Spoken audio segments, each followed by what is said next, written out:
respeto y admiro, porque tiene una de las inteligencias, yo diría que es una inteligencia silenciosa, porque no es una inteligencia necesariamente protagónica, pero caray, doctora, qué trayectoria. Y bienvenida. Muchas gracias, me halaga mucho lo que dices, Pato. No, es que es cierto, y la verdad la recibimos con mucha emoción, parafraseando o citando una novela de Elena Garro, que no les es desconocida, Los recuerdos del porvenir. Empezamos hablando qué le parece del porvenir, qué va a ocurrir hoy en la noche que nos tiene a todos muy emocionados. Pues hoy en la noche presento mi libro, el Jardín de Senderos que se bifurcan, aquí me lo traje. Escenario historiográfico estadounidense del siglo XX sobre América Latina. Más conciso, es una visión historiográfica de los estadounidenses, lo que han escrito los estadounidenses sobre América Latina en el siglo XX. Entonces desarrollo una historia de los conceptos que planteo ahí a través del tiempo, cómo han ido cambiando, cómo cambiaron durante el siglo XX, de principios de siglo, mediados de siglo, fines del siglo, cómo fueron cambiando ciertos conceptos que planteo en el libro.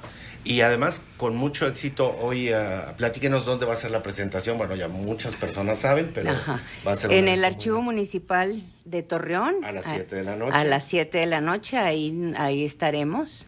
Así es. Y la van a estar acompañando dos amigos, uno de ellos en particular, buen amigo, mutuo amigo, ¿no? Sí, el licenciado Ricardo Cisneros, que yo considero que nos va a dar una perspectiva muy especial del libro, ya que él es abogado. Y bueno, le encantan las letras, la literatura, es un gran humanista.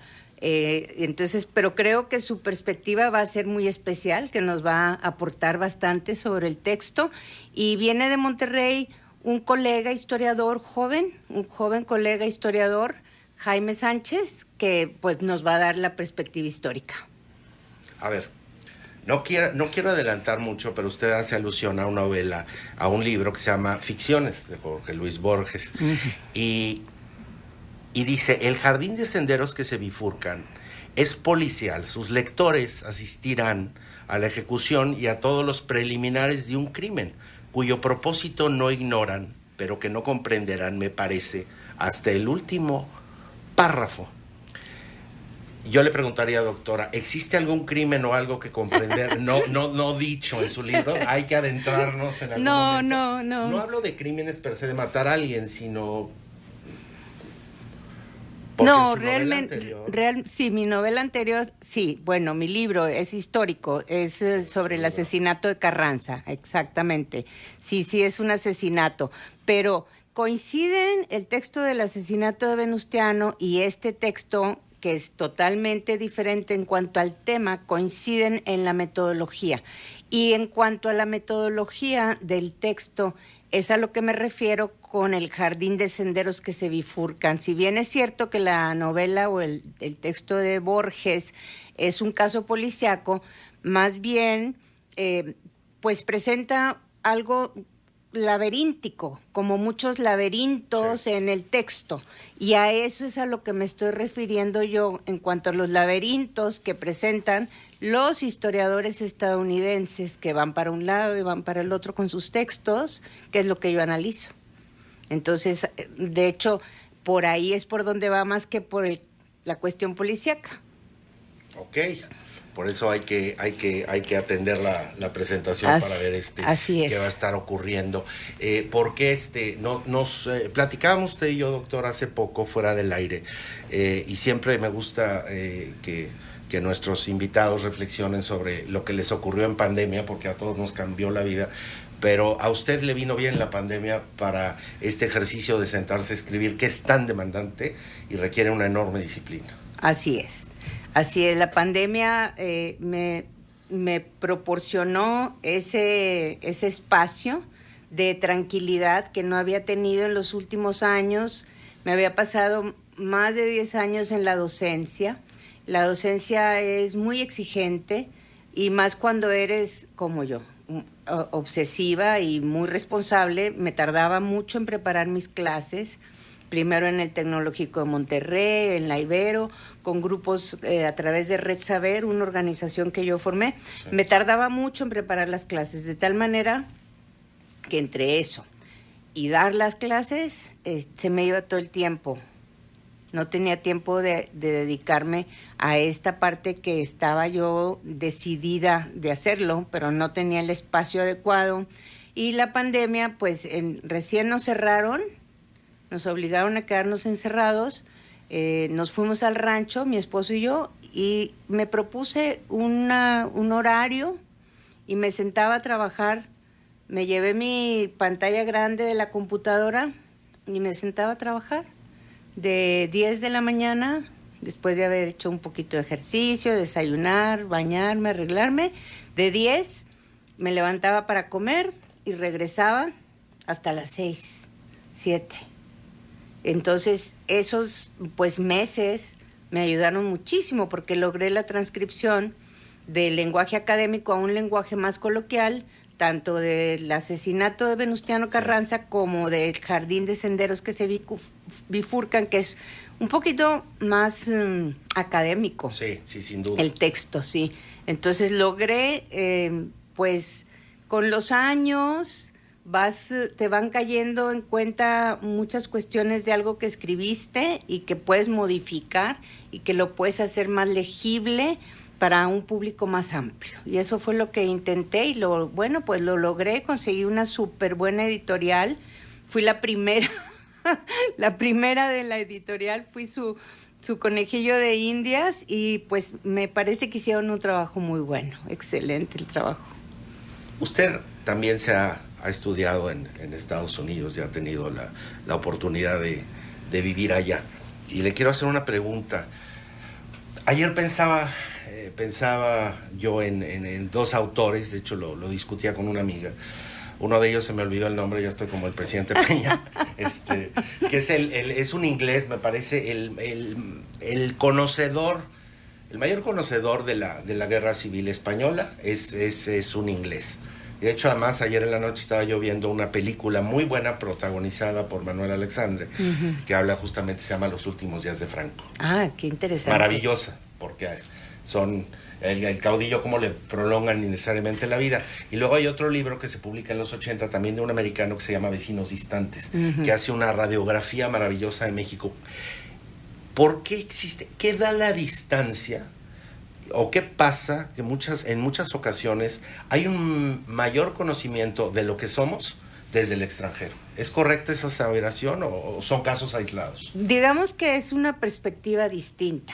Hasta ahí podemos decir. No podemos decir, de hecho lo menciono en algún momento, ni si son mejores o son peores, ni si son buenos o son malos. La perspectiva desde el extranjero sobre nosotros es totalmente distinta a lo que nosotros tenemos.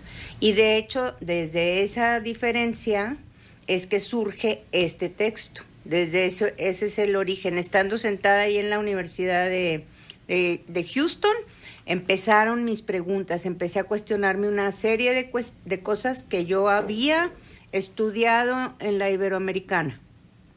Mis maestros me habían enseñado que la historia no tiene nacionalidad. Y llegué yo allá y me topé con que sí tiene nacionalidad la historia. O sea, los escritores estadounidenses escriben desde una perspectiva y desde un punto de vista sobre nosotros muy diferente a lo que nosotros escribimos sobre nosotros mismos. Sí. Y eso es lo que yo trato de mostrar en mi texto. De mostrar en el texto. Y ahora, en la novela anterior, que por cierto trae usted una racha muy exitosa de presentaciones, porque estuvo también la doctora Solano en Torreón a presentar su primer libro, ahora viene el segundo, también en la FIL, con un gran aforo en Monterrey, sí, que además tuvimos el gusto y el honor de coincidir ahí varios fines de semana. Sí, muy a gusto. Pero trae una muy buena racha de presentaciones. ¿Por qué, además de la obviedad de ser Carranza para Coahuila y para la historia, por qué eligió usted a Venustiano Carranza? Bueno, es un punto, fue una pregunta que me hizo un joven en la presentación en la FIL de Monterrey, que me parece una pregunta muy interesante. Yo el origen del texto de la muerte de Carranza tiene que ver con el asesinato de Luis Donaldo Colosio, candidato a la presidencia de la República. Cuando lo asesinan el 23 de marzo de 1993, pues los que lo apreciábamos, los que lo queríamos y que éramos cercanos, buenos amigos de él, y muchos otros mexicanos entramos en una crisis catártica. Mi catarsis fue decir, voy a estudiar lo que es un asesinato político.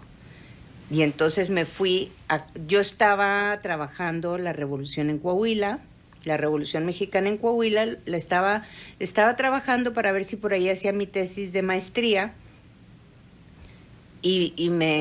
Esa catarsis fue la que me llevó a estudiar el asesinato de Carranza y ver los vericuetos de la política, desde esa perspectiva del asesinato político. Qué difícil. Esto yo no lo sabía lo que me está contando. Sí. Yo no escuché la pregunta de ese joven. Fue un año que nos cambió a todos la vida. Digo, ¿verdad? Este espacio lo escuchan muchos jóvenes, pero fue un año terrible. De hecho, empieza en 1993, usted lo recuerda bien, pero el asesinato del cardenal Posadas Ocampo en Guadalajara. El 1 de enero, el alzamiento del EZLN y la irrupción de esta figura, el subcomandante Marcos. El 23 de marzo, el asesinato, el magnicidio de Luis Donaldo Colosio. Y luego en septiembre, el de José Francisco Ruiz Massieu. Así es. Y en diciembre, el error de diciembre, que todavía no nos ponemos de acuerdo de quién fue. Ahí es un tema de conversación entre dos expresidentes de la República, pero fue un año espantoso. Pero sí hay un elemento, doctora, tanto en el entorno de Carranza como en el de Luis Donaldo Colosio, la traición. Así es, también, por supuesto, claro que sí. Bueno, si nos permiten, vamos a un corte. Doctora, ¿nos puede dejar algún punto de contacto en redes sociales? Claro que sí. ¿Cómo lo...? Pues él es Solano M. Él es Solano M en Solano M en Twitter. En Instagram y en Twitter. En Instagram también, él es Solano M. Y ya están disponibles además los libros en Amazon. Ya están en Amazon, así es. Bueno, no se vaya, volvemos. Se encuentra en el estudio la doctora Lucrecia Solano Martino. Y le voy a hacer, doctora, justamente estábamos platicando fuera del aire y luego ahí brotan las inquietudes más sabrosas. Le decía, oiga, doctora, ¿usted a qué nivel como doctora da clases? Porque en la primera parte nos decía, soy muy exigente en preparar mis clases, me toma mucho tiempo. Y me dice usted que a nivel maestría y a nivel licenciatura, y que la juventud la mantiene viva. Me hablaba de una clase donde usted desde el siglo III va narrando cuáles son los acontecimientos más relevantes de la historia. ¿Cuáles son para usted los acontecimientos que han cambiado el mundo a partir, yo diría, en este milenio? En este milenio. O a lo mejor un poquito antes, sí, o sea, porque no sé qué pasó, pero 2000, yo siento que el mundo se aceleró a partir de lo de las Torres Gemelas. A lo mejor puede ser una obviedad, pero... Pudiera ser. Bueno, en el siglo XX yo planteo tres puntos de inflexión. Me puedo ir mucho más para atrás, porque pues el milenio es irnos hasta el año 1000. Que podremos plantear pues la Revolución Francesa, la Revolución de Estados Unidos, las independencias por ejemplo, del Caribe, de Haití, que se independizó mucho antes que toda América Latina. Hay muchos acontecimientos, pero en el siglo XX los puntos de inflexión que yo señalo es la transición del XIX al XX. La transición del siglo XIX al XX es fundamental y posiblemente eso estemos viendo ahora. Lo que pasa es que ahora es nuestro presente, la transición del XX al XXI. Y ahorita ya con ojos un poco perspectiva histórica, pues la transición del 19 al 20 hay cambios fundamentales en la vida de los ciudadanos en general. La revolución industrial, ¿no? La segunda revolución industrial. Yo le llamo la segunda porque pues la primera la vivimos finales del siglo XVIII con el ferrocarril y todo eso. Pero acá la segunda revolución industrial pues ya es la tecnología, ¿verdad? Empieza el radio, la televisión, bueno, no, la tele se viene después, pero es el radio, el telégrafo, los aparatos eléctricos que transforman la vida comunitaria. Es decir, la vida de las familias se transforma porque empieza a haber aparatos electrónicos, eléctricos, no electrónicos, eléctricos, que van facilitando la vida en el hogar. Y eso libera, y de ahí, digamos que ese es el origen de lo que viene 50 años después, de la liberación femenina, que surge así ya más visiblemente a mediados del siglo XX. El origen es esos aparatos, el tostador, la licuadora, la máquina de coser Singer, que fue una de las primeras transnacionales, por cierto, la Singer, la Remington y todo eso, la máquina de escribir. Todos esos adelantos que se dieron en la transición del 19 al 20 van generando espacios de ocio que te permiten pensar en cosas distintas a lo que es pues el oficio de ama de casa o el oficio del trabajo en el hogar, en las oficinas también, porque hay toda una revolución con todos estos aparatos. Entonces, la transición del 19 al 20 es un punto de inflexión muy importante en la transformación de la vida de los ciudadanos, y luego viene pues la Primera Guerra y la Segunda. El final de la Segunda Guerra Mundial es otro punto de inflexión, porque generan todas estas instituciones mundiales, el Fondo Monetario Internacional, el Banco Mundial, el Banco de Desarrollo, todas esas instituciones que se generan a partir del final de la Segunda Guerra, aunado a que en Estados Unidos regresan los soldados que conocieron países extranjeros que no se conocían previamente en Estados Unidos, y regresan con nuevas ideas. Y muchos de los soldados reciben becas para ponerse a estudiar. Y todo eso va generando también toda una dinámica diferente en Estados Unidos y en el mundo. Entonces hay otro punto de inflexión ahí muy importante. Y otro que tiene que ver con lo que tú mencionas. No es precisamente las Torres Gemelas, pero un poquito antes, que es el tercer punto de inflexión, que se va a notar un cambio fundamental en la vida de los ciudadanos.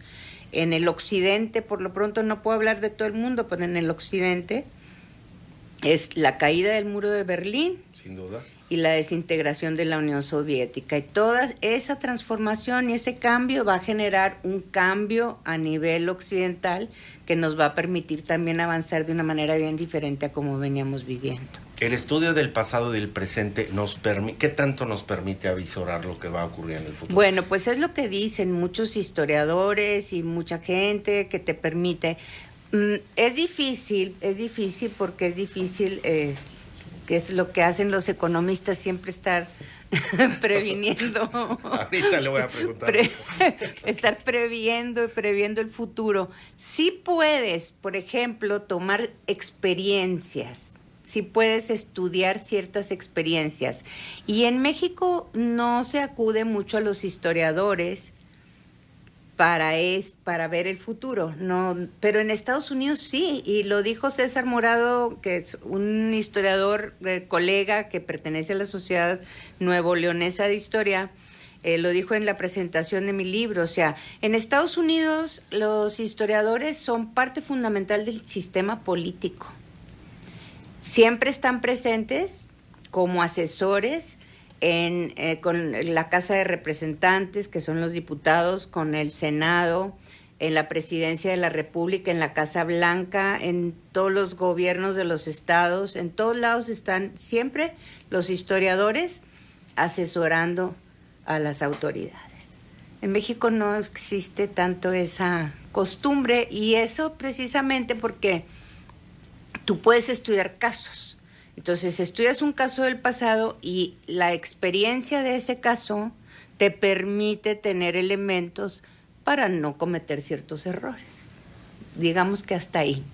Historiadora, pero también economista. Sí. Y usted se fue forjando un camino propio. ¿Cuándo lo decidió? ¿Cómo influye el entorno familiar en eso? ¿Cómo influye? Pues, ¿cómo te narro el origen? Yo estudié en el Tecnológico y vivía en casa de mis papás. No tuve la oportunidad de ser como los estudiantes que se van a estudiar fuera. Me gradué de economista, trabajé un pequeño tiempo en Monterrey en la iniciativa privada, y luego mis compañeros me hablaron que me fuera a México a trabajar a la Secretaría de Hacienda. Y ya, digamos que ahí fue donde yo me independicé.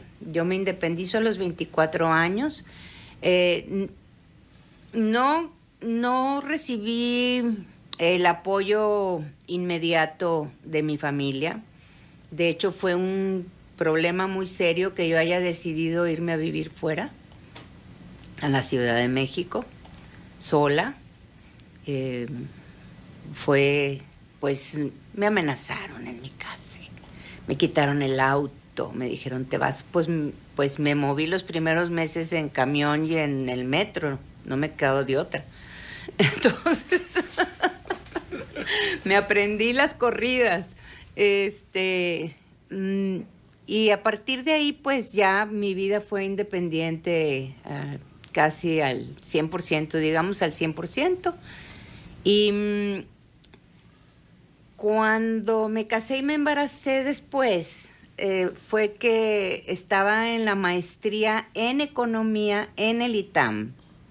Y el primer semestre nos iba a un grupo de compañeros y a mí nos iba muy, muy bien. Pero ahí fue donde yo decidí, en la maestría de economía, en ese primer semestre, ahí decidí cambiar de giro. Estudiaba y me iba muy bien y éramos de los primeros lugares en el grupo de la maestría en el ITAM. Sin embargo, ahí... en el estudio de las fórmulas de economía, decidí que no quería volver a saber nada en mi vida de una de esas fórmulas, que con lo que yo ya sabía era suficiente, que me quería acercar más a las humanidades, me quería acercar más al conocimiento del ser humano que de los números. Y así fue como llegué a la Ibero, a la maestría en historia. A ver, hablando del conocimiento humano, acercarse. Sí, acercarme al... Involuntariamente quizá, pero para quien no lo sepa, la doctora Lucrecia Solano está casada con el doctor Rogelio Montemayor, quien fue gobernador de Coahuila y ha tenido una destacadísima participación política en este país. Por ende, la doctora se ha involucrado en muchas campañas y fue usted además la señora gobernadora de Coahuila y la presidenta del DIF. Pero la política, a mí me hubiera encantado ser psicólogo, pero la política yo creo que te permite, además, esa analogía que hace usted con la historia, pero es mucho entender la condición humana de las personas. Así es. Sobre todo una campaña y ya luego un programa de gobierno como el que usted encabezó. Sí, 100%. Es fundamental porque acercarte a la gente.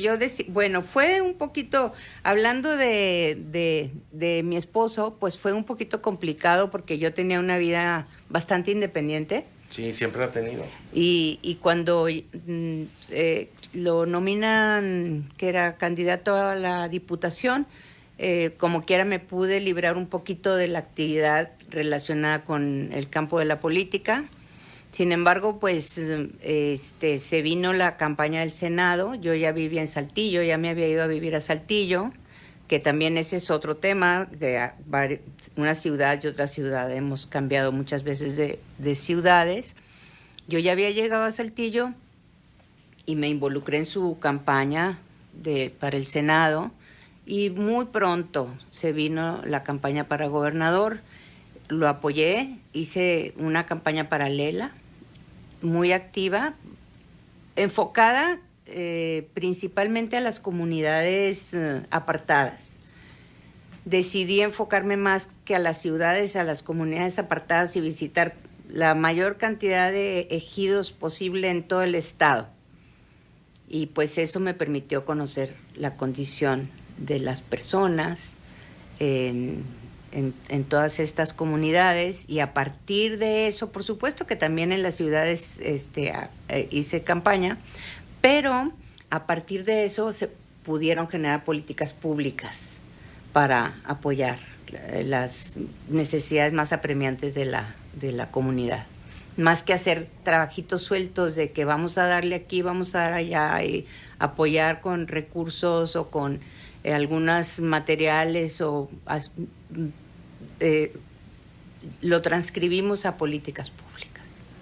Maravilloso. Y de hecho, recuerdo muy bien esa época, y además mi abuela Olga, que en paz descanse, muy buena amiga, con un gran cariño y admiración, porque yo creo que lo que las unía, y yo luego pues tengo el privilegio de contar con su amistad, doctora, pero lo que las unía, además de las causas, porque siempre las dos han sido mujeres de causas, es esta inteligencia brutal y esa posibilidad de empatar en tantas cosas. Luis Buñuel, en una película que usted recordará, que fue de hecho vetada, Los Olvidados. Ah, sí, cómo no. Maravillosa. La he visto varias veces. Yo también, porque compartimos esa pasión también en el cine. Fue durísimo para mí verla. Ustedes hicieron muchas cosas muy buenas y las siguen haciendo desde la fundación, pero ¿quiénes son los olvidados hoy en México? ¿Siguen siendo los mismos de alguna manera? Ah, qué difícil pregunta, no sabría decirte, no te sé decir, porque ha habido un cambio fundamental en este país a partir de este gobierno, del gobierno federal, de este nuevo gobierno federal, que bueno, ya no es nuevo, ya son 4 años. Ha habido un cambio fundamental, porque las políticas públicas federales, estatales y municipales del hoy tan mentado neoliberalismo, pues te conducían a que la gente saliera adelante por sí misma, a evitar las dádivas, a buscar la cooperación entre las personas y los gobiernos. Pues uno de los programas más importantes que yo creo que conocemos o que conocimos fue el de Solidaridad, en donde se combinaban el trabajo y los recursos de los gobiernos con los de la sociedad, y si querían una calle tenían que ponerse de acuerdo. Entonces siempre es bueno la conciliación entre los vecinos y ver qué ponían ellos y qué ponías tú, y todo eso, a mi modo muy particular de vista, pues te lleva a que esa sociedad salga adelante.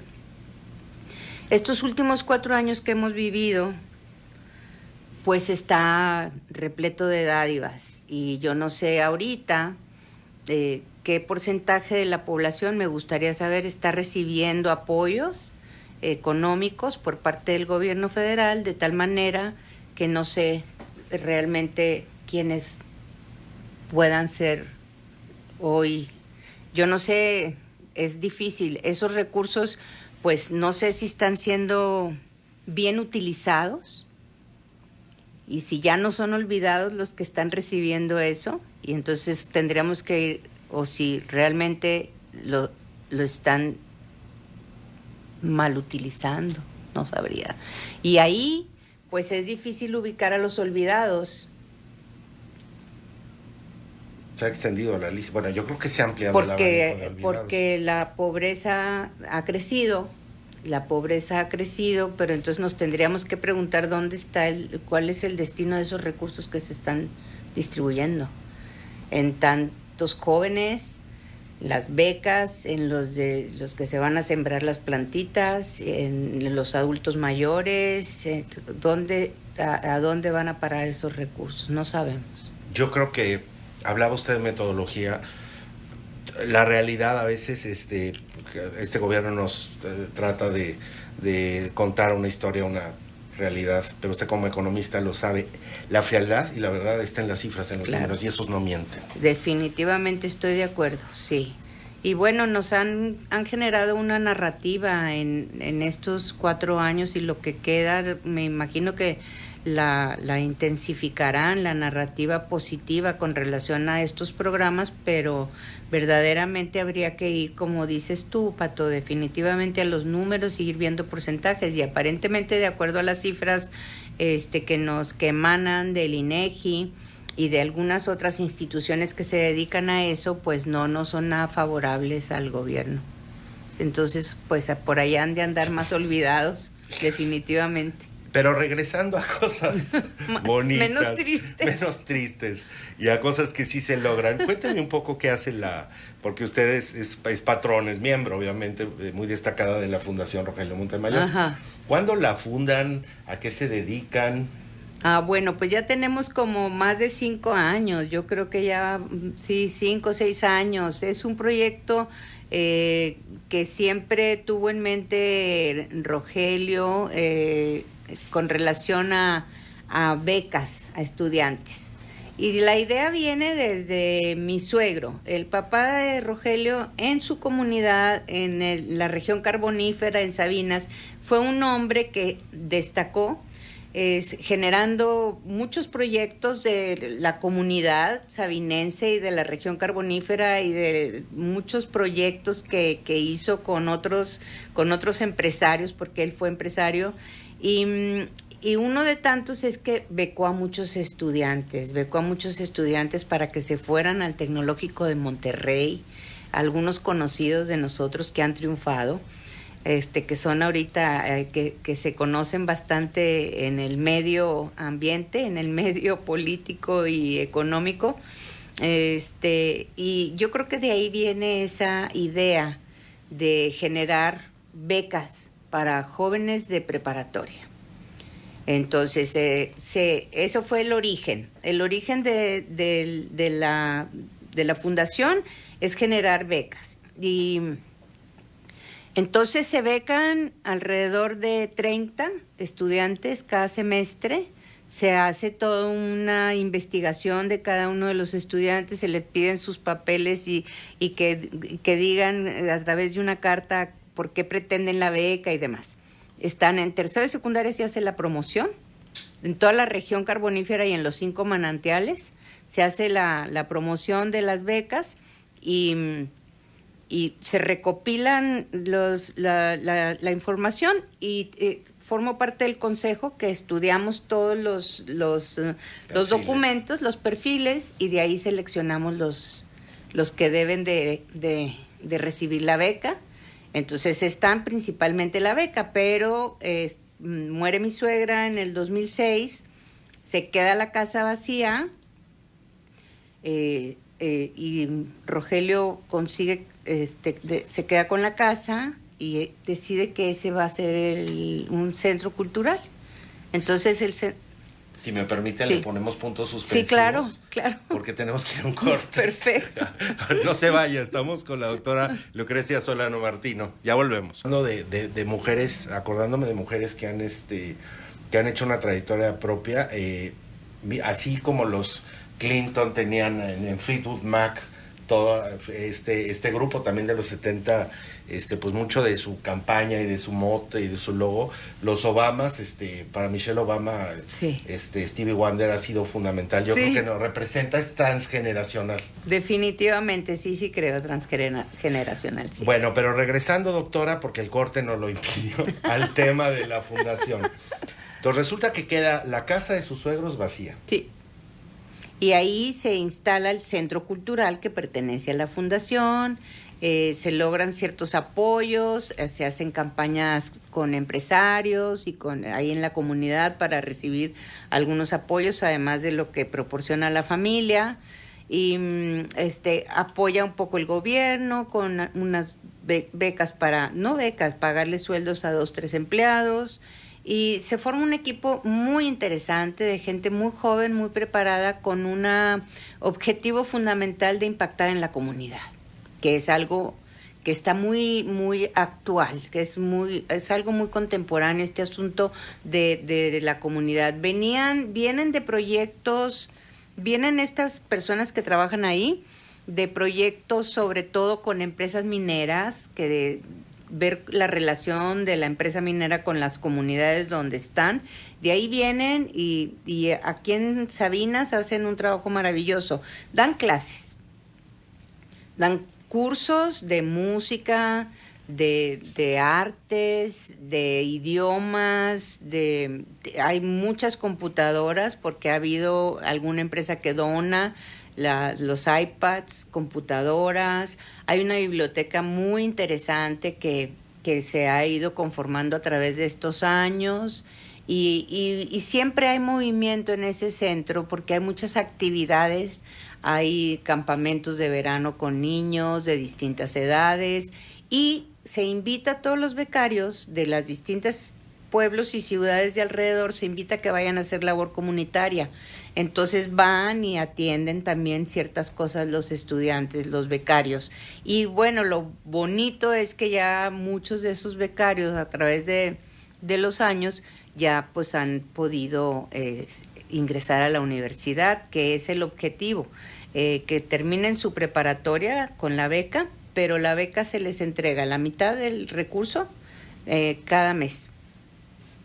La otra mitad se va ahorrando, de tal manera que al final de su prepa ellos tienen un fondito que les permite ingresar a la universidad, hacer los gastos que requieren para ir al... Ese es el objetivo fundamental de las becas de estos niños de preparatoria, que tengan acceso a la universidad. Pero así, tomando esto como ejemplo para políticas públicas que podrían servir, o sea, tiene que existir hasta en eso un método y un orden. No es muchas veces regalándole para caguamas. Exactamente. Exactamente. Y ya con eso dijimos todo. Sí. Dígame una cosa, ahorita está uno de sus libros aquí. ¿Qué se siente? ¿Qué sintió? No le pregunto por todo el proceso de investigación y cuando termine el borrador y llega el editor y todo. Cuando recibe el primer libro, el de Carranza, en sus manos, ¿qué sintió? Uy, una emoción impresionante, sí, no lo podía creer. ¿Emoción y tristeza, nostalgia? No sentí nostalgia, no, sentí mucha emoción positiva, como un gran logro que por fin había visto realizado, sí. Y con este segundo lo mismo. Y con este más. Con este más, sí, definitivamente. No sentí nostalgia. Un gran logro. Hay por ahí una frase también, estoy otra vez como el expresidente Peña, que se me olvidó, que dice, me parece que es de Vasconcelos, un libro como un viaje, se empiezan con emoción y se terminan con melancolía. Eso es la parte del lector o del viajero. Sí, del lector. Pero me imagino que ver eso, a veces... Pues sí. Híjole, todo lo que implicó, ¿no? Podemos a veces... No sé. Eso sí se siente tristeza, un vacío muy importante cuando yo lo he sentido cuando termino el proyecto. En el momento en el que termino el proyecto y dices, ya acabé, ya se fue a la imprenta, o ya se fue a la editorial, en ese momento sí he sentido una gran tristeza y nostalgia. ¿Y ahora qué voy a hacer?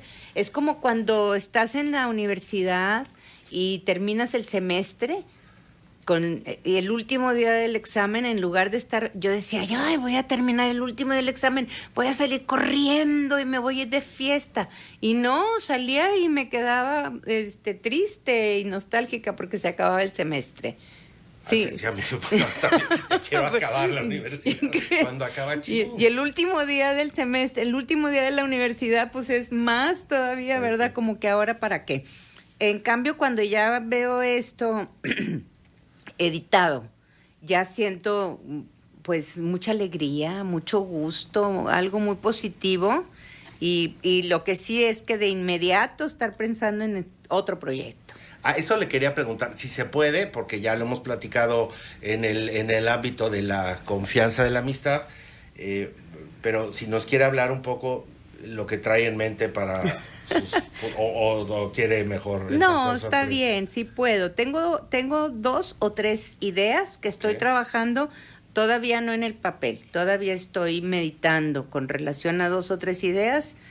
Una sería que tendría que ser novela histórica. Yo no he escrito novela histórica, tendría todavía que adquirir algunas herramientas para poder escribir una novela histórica con relación a un personaje, a un inmigrante italiano de principios del siglo XX, de Italia, de un pequeño pueblo italiano de la montaña, de un pueblo amurallado por allá, y cómo llega a Nueva York y cómo viene al sur de los Estados Unidos y cómo llega a Torreón.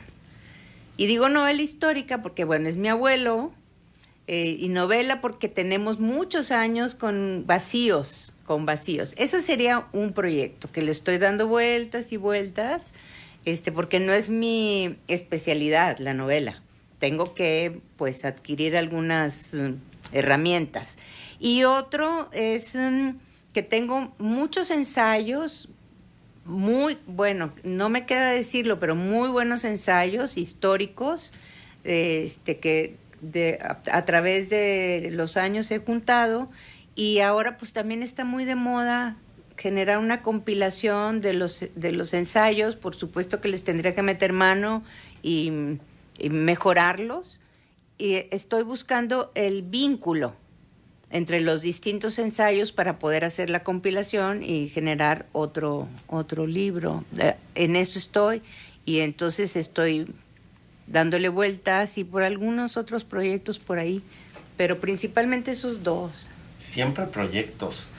Veo que trae ahí otro libro. Este librito, a ver, tiene un artículo mío muy pequeñito, pero te lo quise traer porque pues te va a interesar. Es sobre la revolución, de la revolución a la reconstrucción. Muchas gracias.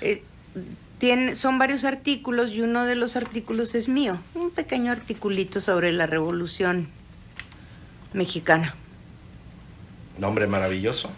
De la revolución a la reconstrucción. Así es. Y esto es un libro que edita auspicia, ¿no? El gobierno del estado y el Museo de Linares. Así Doctora, es. Antes de concluir, me gustaría que le entráramos a 2 o 3 preguntitas del cuestionario Proust. Cuéntele al auditorio cuál es el principal rasgo de su carácter. La voluntad. Ok. ¿Qué cualidad aprecia usted más en un hombre o una mujer? Es indistinto. Bueno, pues la puntualidad. Muy bien. Y luego le voy a decir quién no es puntual para que le diga hoy en la noche que la vea. ¿Qué espera usted de sus amigos? ¿Qué espero? Pues mucho amor. ¿Cuál es su principal defecto? El mío. Sí. Híjole, pues es que tengo varios. Pero ¿cuál será? que soy muy preocupona. Ok. Sí, soy muy preocupona.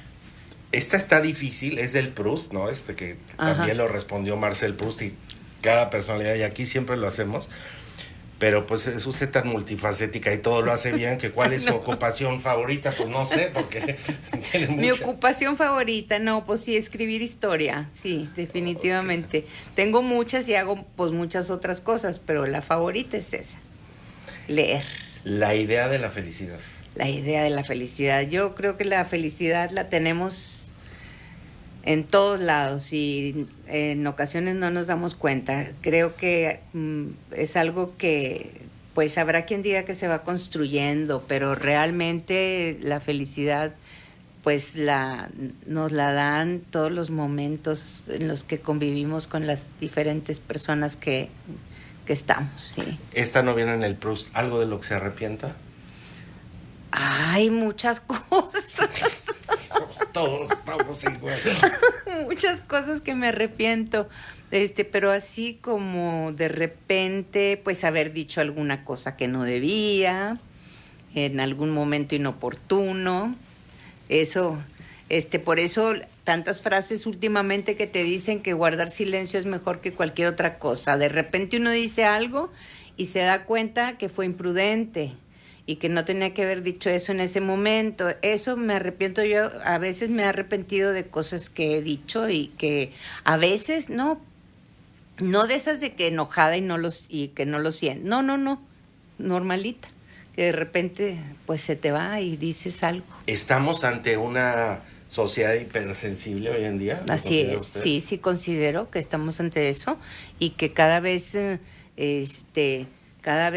las personas están más alertas a lo que está sucediendo alrededor, y de tal manera que sí, definitivamente hay mucha sensibilidad en el ambiente. A ver, esta pregunta del Proust le va a venir bordada a la doctora.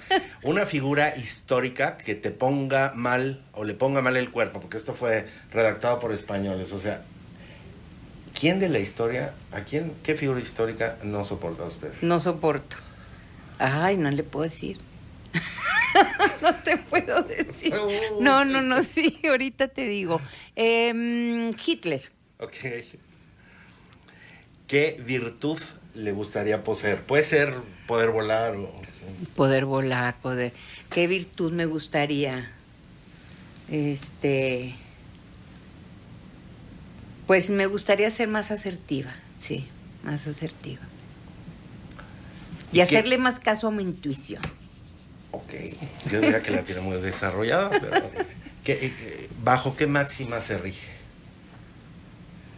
Pues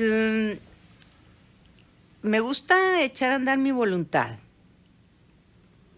Pues, o sea, trato de establecer ciertos objetivos y estoy ahí como cuchillito de palo dándole a esto y bueno, y tratar de que como máxima, y creo que tiene que ver con pues algunos momentos muy fuertes en la vida que he vivido, que tiene que ver con ser feliz y no amargarte de los acontecimientos que te rodean, que te han sucedido así, porque no, eso te hace perder minutos muy valiosos de la vida, la amargura. No amargarte y tratar de, a pesar de esos acontecimientos dolorosos, ser feliz y tratar de ser feliz con las personas que me rodean. Hacer feliz a las personas que me rodean, porque imagínate que no quieran verte porque eres una amargada. Pues esa felicidad es lo que nos deja. Ha sido un enorme honor, de veras, doctora. Muchas gracias y le auguro el mayor de los éxitos hoy en la noche de la pues espero que sí, que no falte gente. No, va a sobrar gente, porque además la doctora es una persona más de respetada, muy querida. Millones de gracias. Gracias a ti, gracias por invitarme. Y bueno, queda la puerta abierta para otra invitación, sí, porque vendrá más sobra siempre una autora y una historiadora pues con una producción impresionante. Muchísimas gracias a Gerardo Astorga en la producción, en los controles, a mi querida Paulina Castro y a todo el equipo de Grupo Estéreo Mairán. Por supuesto, reitero el agradecimiento a la doctora. Los invito hoy a las 7 de la noche, presente el libro, el siguiente, a que acuda usted, ya sabe dónde. Muchas gracias, doctora. Gracias, Pato, muy amable, la verdad. Nos escuchamos el siguiente lunes.